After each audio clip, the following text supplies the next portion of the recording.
धर्म न दूसर सत्य समाना। धर्म न दूसर सत्य समाना। आगम निगम पुराण बखाना। आगम निगम पुराण बखाना। गोस्वामी तुलसीदास जी सूत्र देते हुए कहते हैं कि सत्य के अलावा कोई दूसरा धर्म नहीं है। सत्य ही धर्म है और धर्म ही सत्य है। जैसे सूर्य और सूर्य का प्रकाश अलग अलग नहीं हो सकते, जल और जल की तरंगें अलग अलग नहीं हो सकती, इसी प्रकार से सत्य और धर्म अलग अलग नहीं है। दूसरा सूत्र देते हुए कहते हैं, नहीं असत्य सम पातक पुंजा। नहीं असत्य सम पातक पुंजा। गिर सम होय के कोटिक गुंजा। गिर सम होय के कोटिक गुंजा। दूसरे सूत्र में कहते हैं, असत्य के समान दूसरा कोई पाप नहीं है। बोले क्यों? तो विद्वान बताते हैं कि थलचर में हाथी का पैर आप जो है पृथ्वी पे छपवा लीजिए और उसे छपवाने के बाद में जितने भी थलचर हैं सबके पैर उस हाथी के पैर में समाहित हो जाते हैं। तो उनका कहने का अभिप्राय है कि इसी प्रकार से झूठ में सारे पाप समाहित हो जाते हैं।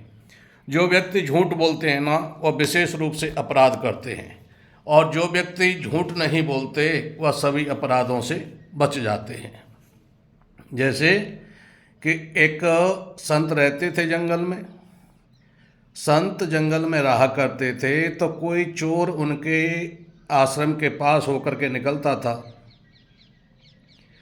तो सुबह शाम सीताराम राधे श्याम करता था जब कभी निकलता था वहाँ होकर के, और कभी कभी संत के आश्रम पर आकर के पानी भी पीता था, कभी भोजन भी कर लेता था। संत बोले कि संत की संगत पा करके अगर यह जीव नहीं सुधरा, यह काफ़ी समय से हमारे पास आता है, कभी भोजन भी कर जाता है, कभी पानी भी पी जाता है, कभी 10-5 मिनट हमारे पास भी बैठ जाता है, अगर इसका हमारे साथ बैठने से सुधार नहीं हुआ तो हमारा जीवन ही बेकार है। उन्होंने कहा क्या उपाय किया जाए।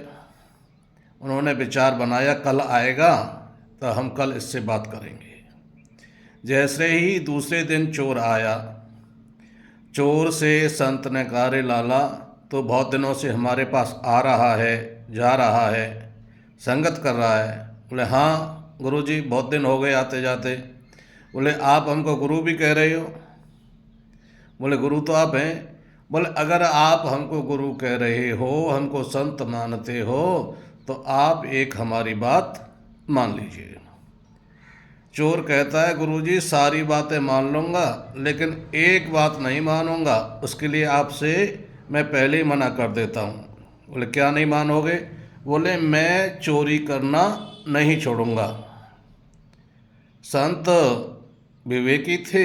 ठीक है बेटा, अगर आप चोरी करना नहीं छोड़ोगे तो हम आपसे चोरी छोड़ने के लिए नहीं कहते हैं, तो एक बात तो मान जाओगे हमारी? बोले हाँ, आप कहोगे वो बात मैं मान जाऊंगा। बेटा झूठ बोलना छोड़ दो। वो ठीक है, आज से मैं आपके सामने संकल्प लेता हूँ, झूठ नहीं बोलूँगा। ऐसा संकल्प लेकर के चोर चोरी करने के लिए चला गया। जब चोर चोरी करने के लिए चला गया और चोरी की और चोरी करके सामान कहीं छुपाया और छुपा करके अपने मकान पे आकर के सो गया, तो जो जिसका सामान चोरी हुआ था वह संत जी के पास में आया, कहने लगा प्रभु हमारा सामान चोरी हो गया है, आपने किसी को देखा?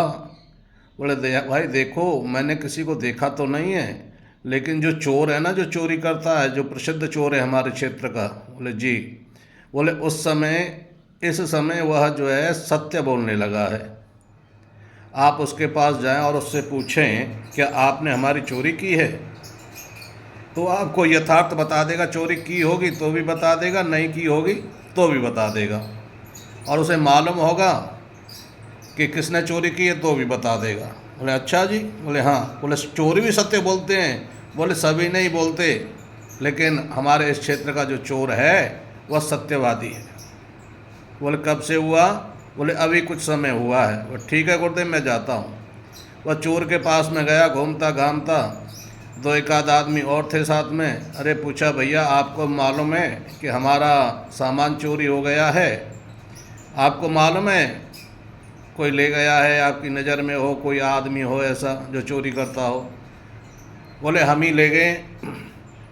बोले आप ही ले गए? बोले हाँ। बोले कहाँ पर है? बोले अमुक जगह पर रखा हुआ है, वहाँ से आप ले जाएं उस सामान को।